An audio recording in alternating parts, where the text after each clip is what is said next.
El domingo pasado que iniciamos el tema de la aceptación, trabajamos la aceptación desde dos ángulos. Primero la diferencia entre aceptación y resignación, que no son lo mismo, aunque a veces la confundimos y la usamos como sinónimos. Y después la aceptación y el control, como a más aceptación hay menos control y a más control hay menos aceptación. Y yo le explicaba que era como una ecuación, cuando hacíamos la regla de tres en el colegio, ¿no? Que había ecuaciones que eran indirectamente proporcionales, que significa que si uno sube el otro baja, no subían las dos juntas.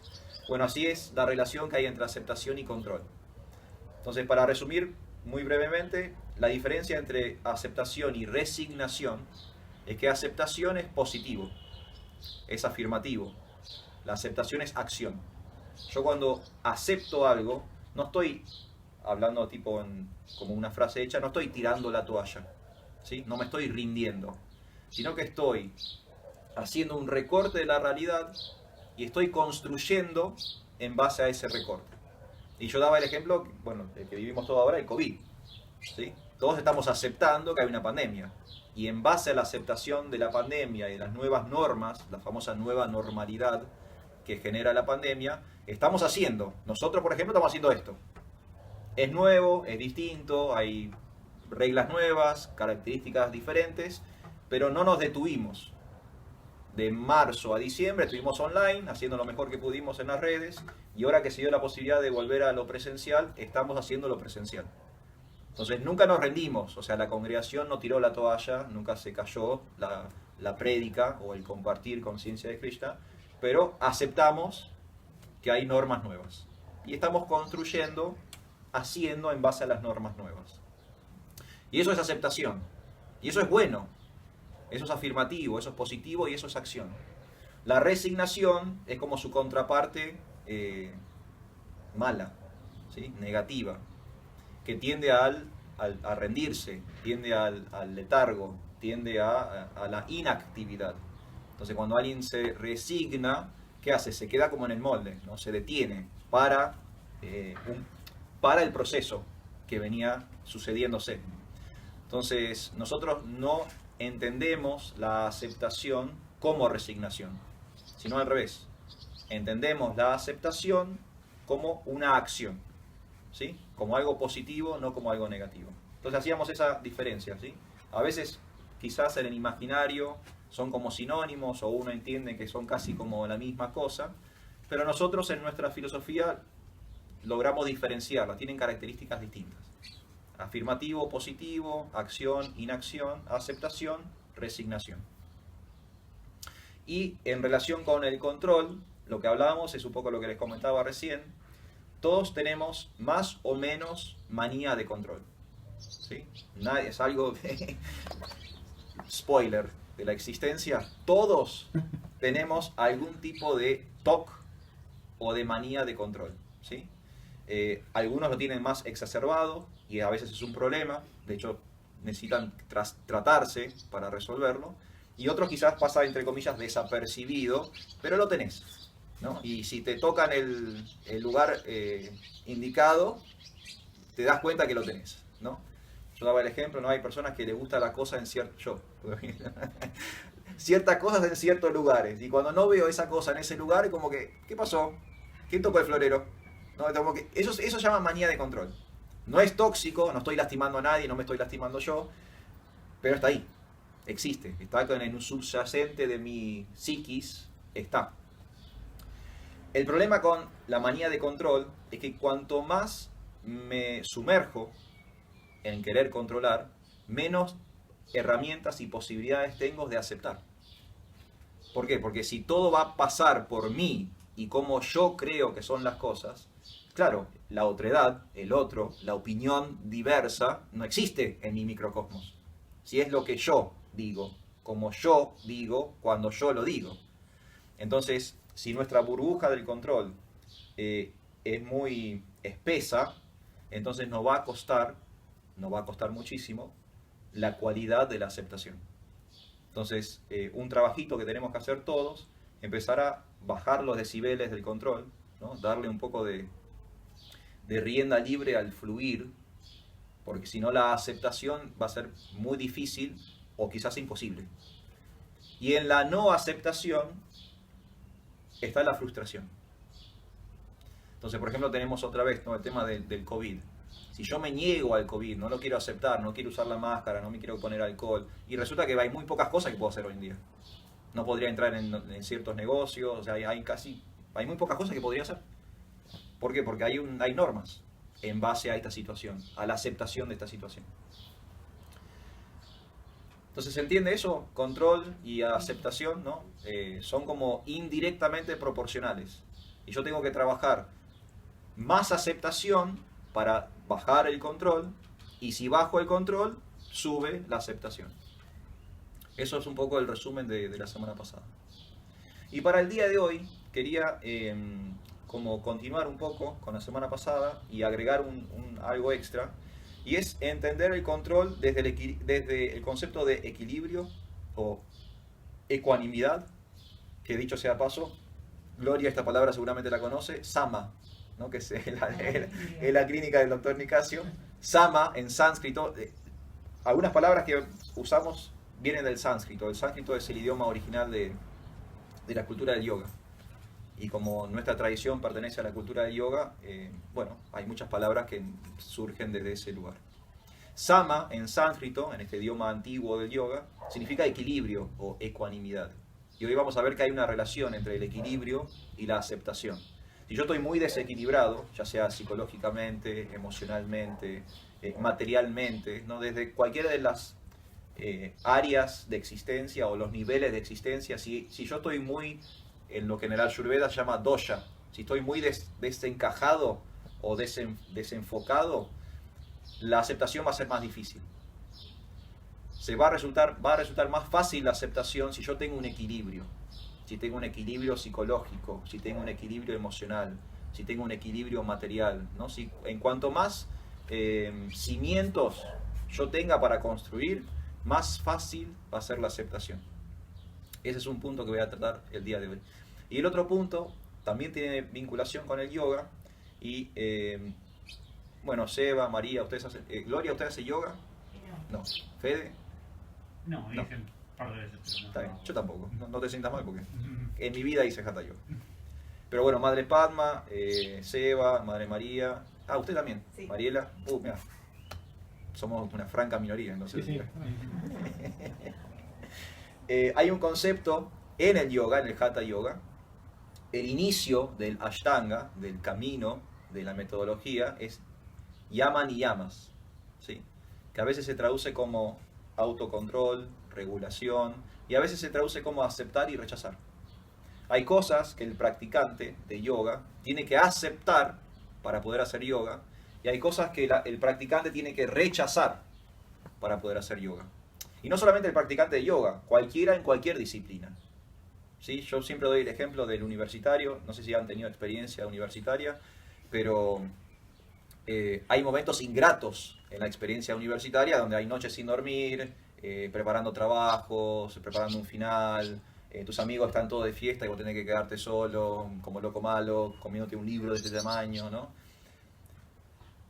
Ahí, a sabiendas o no, el estudiante está haciendo yaman y yamas, está en un proceso yógico, porque él está aceptando, sí, yo me voy a quedar a estudiar porque hay una meta superior, yo quiero recibirme de abogado, quiero recibirme de arquitecto, quiero recibirme de doctor, o sea, este sacrificio, esta austeridad que hago ahora, se justifica en la meta que puedo alcanzar, o en el objetivo que puedo lograr. Entonces, voluntariamente acepta quedarse, y no va a ver a los amigos esa noche, o no va a ver a la novia esa noche, o no va a dormir esa noche, etcétera, etcétera.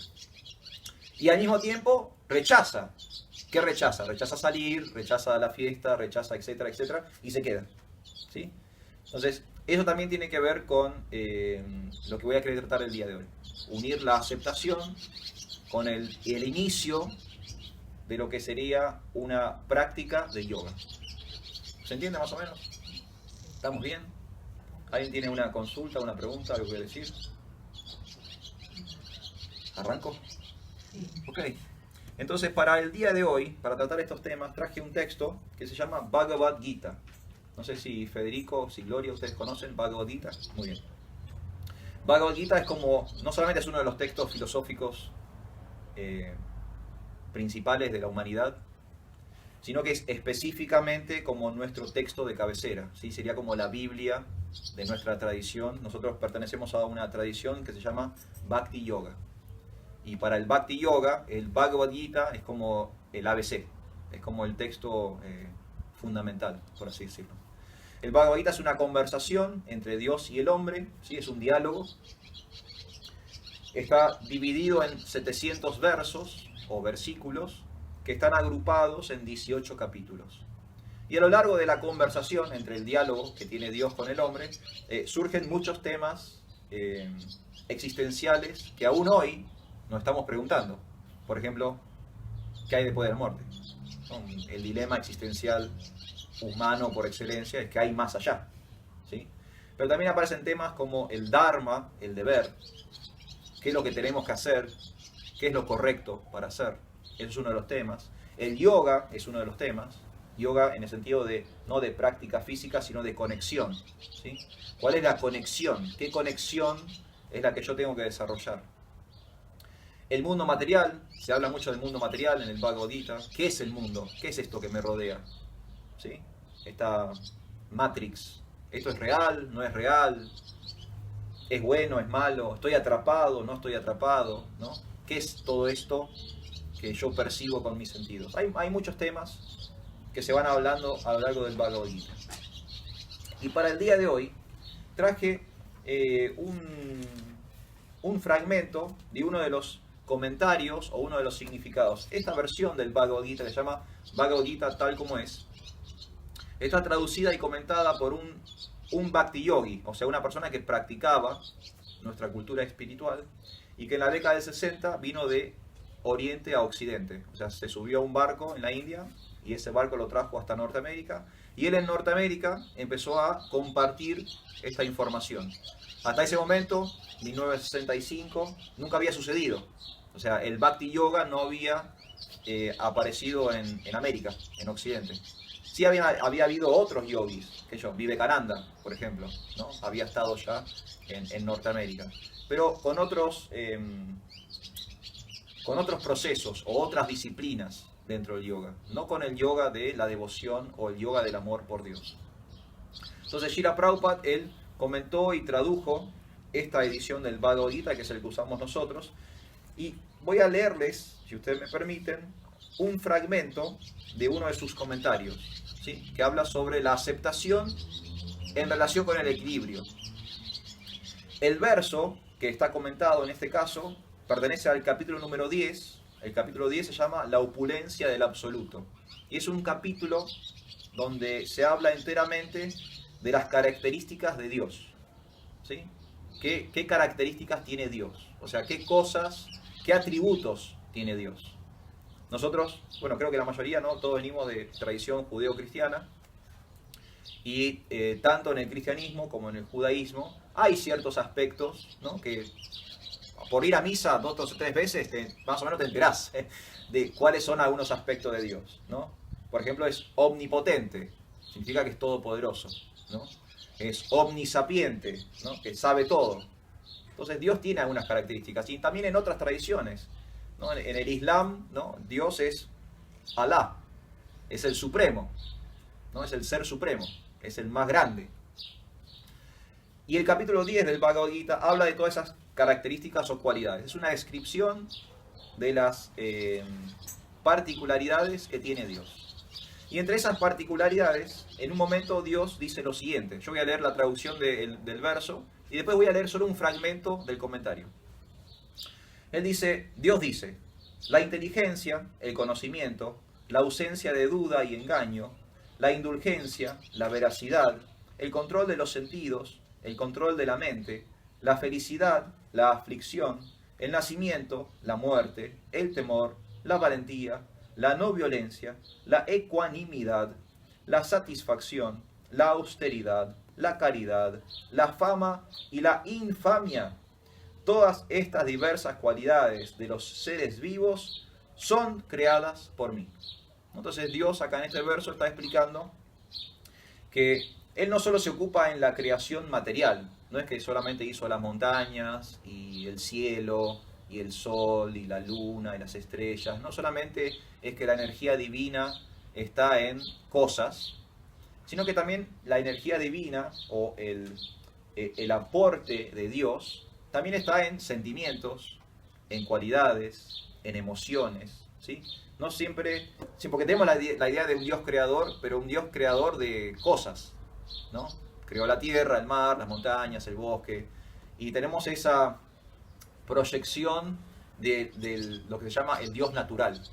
Natural en el sentido de que Dios y la naturaleza son como sinónimos, o la naturaleza es una expresión de la divinidad. Pero en el Bhagavad Gita encontramos una como vueltita de tuerca, que Dios sí creó todo el cosmos, todo el universo, pero también creó algunas sutilezas dentro de ese cosmos y de ese universo, ¿sí? Y su firma está en cosas como, por ejemplo, la inteligencia, o por ejemplo, él es el autor de la valentía, ¿no? Entonces, hasta ciertas cualidades o ciertos principios y valores también son de made in Dios. ¿Se entiende eso? Y una de las que mencioné es la ecuanimidad. Entonces quiero referirme a la ecuanimidad, un poco el comentario que hace Srila Prabhupada respecto a ecuanimidad. Ecuanimidad en el verso de sánscrito aparece como samatha, la palabra samatha, y ahí viene sama, como en la clínica del doctor Nicasio. Sama significa equilibrio. Samatha, ecuanimidad, se refiere al hecho de estar libre de apego y adversión. Estar muy apegado o estar muy desapegado no es lo mejor. Este mundo material se debe aceptar sin apego y sin aversión. Entonces acá ya tenemos el link entre el equilibrio y la aceptación. Aquello que es favorable para la prosecución del cultivo de conciencia de Krishna se debe aceptar. Aquello que es desfavorable se debe rechazar. Esto se denomina samatha, ecuanimidad. Una persona en estado de conciencia de Krishna no tiene nada que rechazar ni nada que aceptar más que en función de la utilidad de las cosas en la prosecución del cultivo de conciencia de Krishna. Entonces acá aparece algo interesante con respecto a la aceptación. Nuestra aceptación tiene que ser equilibrada y tiene que haber un termómetro de la aceptación. ¿Qué tanto voy a aceptar y con motivo de qué? Porque si yo acepto ciegamente, eso puede ser un problema. Esto se llama dogma. Cuando uno acepta cosas ciegamente, puede ser muy perjudicial. Entonces, es bueno aceptar, ¿no? Todo lo que hablamos el domingo pasado. El domingo pasado los quise convencer a todos de que había que aceptar. Pero ahora, que tuvimos toda una semana para madurar la aceptación, en mi madurez, en mi experiencia, me doy cuenta de que tengo que tener un equilibrio en la aceptación. Entonces, por ejemplo, volvamos al ejemplo del universitario, ¿no? Está bueno salir con los amigos. Es lindo. Creo que todos tenemos experiencias agradables de salir con nuestros amigos. Ahora, si yo salgo todo el tiempo con mis amigos y relego el trabajo, el estudio, la familia, etcétera, etcétera, salir con los amigos, ¿es bueno o es malo? Es malo. Entonces algo que a priori era bueno, o sea, nadie te va a decir, che, es malo, a no ser que sean esos amigos, ¿no? Depende. Pero hablemos de amigos en el sentido más sano posible, ¿no? No el amigo tóxico, el amigo normal, el amigo macanudo, ¿no? Que te escribe, te llama, hacemos cosas juntos, etcétera, etcétera. El amigo bueno. El amigo bueno es bueno. Y estar con amigos buenos es bueno. Estar todo el tiempo con amigos buenos es bueno, y a veces puede que no. A veces puede que no. Yo tengo que aceptar, pero también hay un termómetro o un límite en mi aceptación. ¿Cuál es el límite? En el equilibrio de que si es favorable o desfavorable para mi actividad espiritual. Ese es el termómetro que plantea el Bhagavad Gita. Y eso lo podemos aplicar a todo. A la familia, al trabajo, al estudio. Sabemos, no hay personas que son adictas al trabajo. ¿Es bueno trabajar? Sí, por supuesto que es bueno trabajar, ¿no? El trabajo dignifica, genera, ¿no? Hay un montón de buenas cualidades en el trabajo. ¿Trabajar 18 horas por día es bueno? No. Es horrible. Yo tengo experiencia, no de 18, pero he trabajado 14 horas por día, ¿no? En algún momento de mi vida. Es horrible. Te quema psicológicamente, te anula emocionalmente, tu vida deja de existir y lo único que haces es trabajar, dormir, trabajar, bañarte, trabajar, comer, o sea, no hay opciones, ¿no? 14 horas por día no se está acabando. No hay hobbies, no hay amigos, no hay novia, no hay nada. Olvídate de estudiar y trabajar, esas cosas no existen, no hay posibilidad.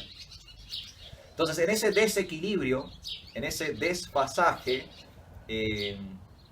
hay toxicidad. Y como toda cosa tóxica es un veneno. Y como todo veneno, a la larga o a la corta, me termina matando. Me puede matar físicamente, pero también me puede matar emocionalmente. Me puede matar psicológicamente. Me puede matar de muchas formas. Entonces el termómetro que propone el Bhagavad Gita para ver qué aceptamos y qué no aceptamos es la espiritualidad. Por eso yo muchas veces planteo de que conciencia de Krishna o la conciencia de Dios o la espiritualidad en realidad es una reestructuración de prioridades. En mi sistema de valores, o sea, en mi escala de valores, ¿qué es lo realmente importante? Porque en base a lo que es realmente importante en mi escala de valores, yo le voy a dedicar más o menos energía a cierta cosa. Si en mi escala de valores, por ejemplo, no está Dios, entonces la búsqueda, la espiritualidad, la meditación, el yoga, la contemplación, la religiosidad no van a estar. Ninguna de esas cosas van a estar. Van a estar otras cosas. Van a estar, por ejemplo, no sé, el último iPhone, el auto más grande, la casa más linda, la esposa más hermosa. Va a haber otras prioridades. Lejos, muy lejos a veces, del desarrollo integral espiritual de la persona. Por eso el Bhagavad Gita propone que hagamos una inversión de nuestras propensiones materiales. Todos tenemos la tendencia a querer más cosas materiales. El Bhagavad Gita nos dice sama, equilibrio. Tengamos lo que necesitemos y una vez que tenemos lo que necesitamos, empecemos a construir en base a otras cosas. Hoy hablábamos con Maxi antes de que empezábamos el programa, ¿no? La cuestión entre el desapego y la renuncia, ¿no? Que también a veces parece que son sinónimos, pero en nuestra tradición también se subdividen, se diferencian. Nosotros como practicantes de yoga trabajamos el desapego. ¿Qué significa que trabajar el desapego? Que ponemos todo lo que recibimos al servicio de Dios. Por ejemplo, tenemos este inmueble, esta es nuestra sede. No somos renunciantes, o sea, yo no quiero deshacerme del inmueble. Lo quiero utilizar en servicio a Dios. Si el día de mañana Dios me da una casa más grande, por Krishna, que la acepto. Porque no voy a rechazar algo que yo puedo poner al servicio de Dios. Si dentro de 10 años tenemos un edificio Hare Krishna, también lo voy a aceptar. Confirmado. Que así sea. Que así sea. ¿No? Y eso se llama desapego. Y el desapego es superior a la renuncia. Porque la renuncia, ¿qué implica? La renuncia implica rechazo. Y nosotros estamos a favor de sumar. Nosotros queremos poner todo al servicio de Dios. Entonces tengo familia, mi familia está al servicio de Dios. Mi empleo está al servicio de Dios. Todos los conocimientos que podemos tener y o adquirir están al servicio de Dios. Si yo soy bueno para los negocios, yo puedo administrar para Dios. Si yo soy bueno para la música, como por ejemplo Prabhu Maxi, que es músico, él puede hacer música para Dios. Y así, cualquier actividad. Incluso nosotros, en nuestra vida, no tenemos que rechazar lo que somos. No tenemos que artificialmente reprimir lo que somos. Si somos deportistas, tenemos que ser excelentes deportistas. Y ofrecer todo el rédito de mi fama deportiva a Dios. No tenés que ganar menos carreras o menos partidos. Tenés que ganar más partidos, tenés que ganar más carreras, más medallas. Y toda esa gloria, dársela a Dios. ¿Cuál es el termómetro? La vida espiritual. Porque si más carreras, más medallas y más partidos me están quitando tiempo para mi contemplación, para mi meditación y para mi yoga, entonces tenés que aflojar. Por ahí ganar menos partidos y dedicar un poquito más de tiempo a Dios. Porque el objetivo no es ganar partidos o tener edificios más grandes. El objetivo es ser consciente de Dios. Y en ese equilibrio está la aceptación. Entonces ahora aceptamos esto. El patio de Espacio Govinda. Es una aceptación. Y cualquier crédito espiritual que surja del día de hoy, se lo estamos dando a Dios. Dios nos permitió muy amablemente estar acá. Y en agradecimiento nosotros le devolvemos todo lo que podemos de vuelta a Él. Eso es aceptación. Y eso es, en contacto con el segundo tema, yaman y yamas. El yoga tiene un sistema, una metodología que se llama Ashtanga. Son 8 etapas. Confirmado.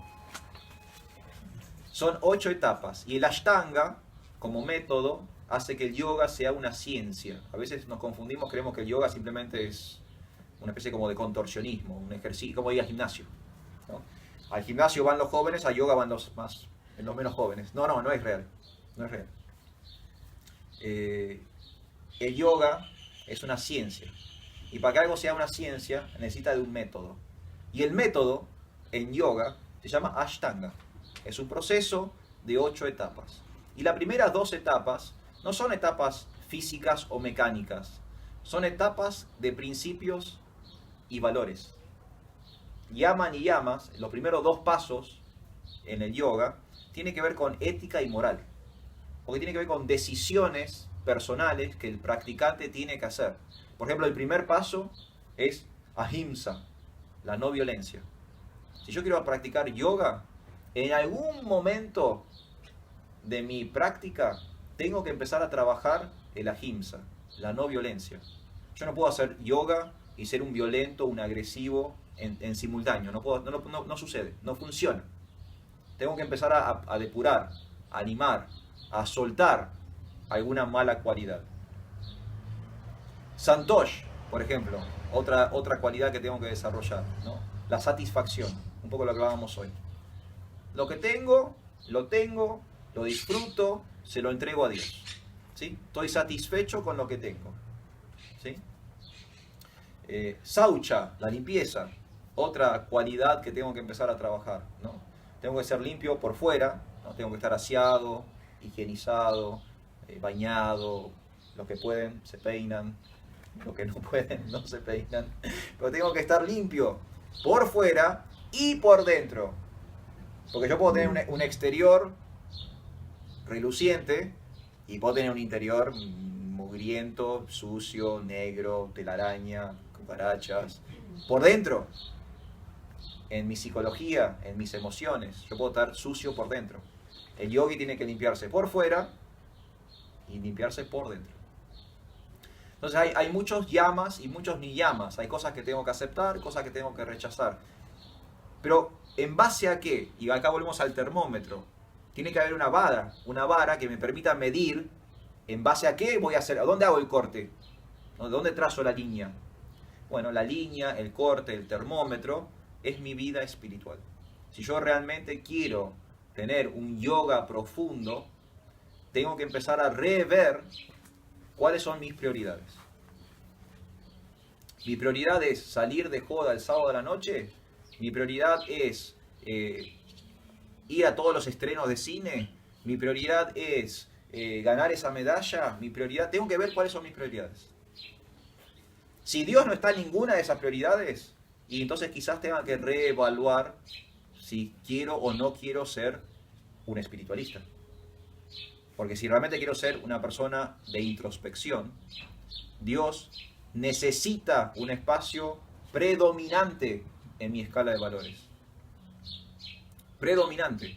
No en cuarto lugar. Lo tengo que traer un poco más arriba en el podio. Porque ese va a ser el termómetro. Porque cuando tenga que decidir qué es bueno y qué es malo, qué es sano y qué es tóxico, ¿cómo lo voy a poder medir si no tengo una referencia? ¿Se entiende eso? Entonces estos eran un poquito los temas que quería charlar con ustedes el día de hoy. Es una especie como de continuación de la semana pasada, pero también una vuelta de tuerca. Entender que aceptar también implica equilibrio. Y para que haya equilibrio, tiene que haber un punto de referencia. ¿Nunca vieron los equilibristas que tienen como una vara? ¿Por qué usan la vara? Porque esa vara les permite mantener el centro. Entonces el tipo puede caminar por la cuerda floja teniendo la vara. Bueno, nosotros estamos caminando por la cuerda floja de la existencia material. Y me la creo que soy tan canchero que no agarro la vara. ¿No? Es como, mamá, mira, sin manos, ¿no? Cuando estoy en bici. ¿No? Pero mamá sin manos en el mundo material es cachetazo, cachetazo, tropezón, caída, piano en la cabeza. ¿No? En el mundo material pasan muchas cosas. Muchas cosas desfavorables pasan en el mundo material. Entonces, si vamos a ser equilibristas del mundo material, no seamos tan necios de no estar con la vara de Dios. Agarremos la vara de Dios, hagamos centro, tengamos un eje y después vamos por la cuerda floja. Porque en realidad todos tenemos que ir por ahí. Esta no sé si se dieron cuenta, pero estamos experimentando el mundo material. Ya estamos acá, chicos. No hay exit. No hay, ¿no? Estamos acá, tenemos que hacer la experiencia que tenemos que hacer. Pero esa experiencia puede ser muy buena, esa experiencia puede ser muy mala, o esa experiencia puede ser espiritual. Lo que propone el Bhagavad Gita, lo que nosotros proponemos acá, desde Hare Krishna Mar del Plata, es que nuestra experiencia no sea ni buena ni mala, que sea espiritual, que sea trascendente, que sea mejor que bueno, incluso mejor que bueno. En muchas tradiciones, lo bueno es el techo, es lo máximo que hay. En nuestra tradición, lo bueno es el piso, desde donde construimos. No es el techo. Es el punto de partida, no el punto de llegada. Y la aceptación, el equilibrio, me permiten ese crecimiento.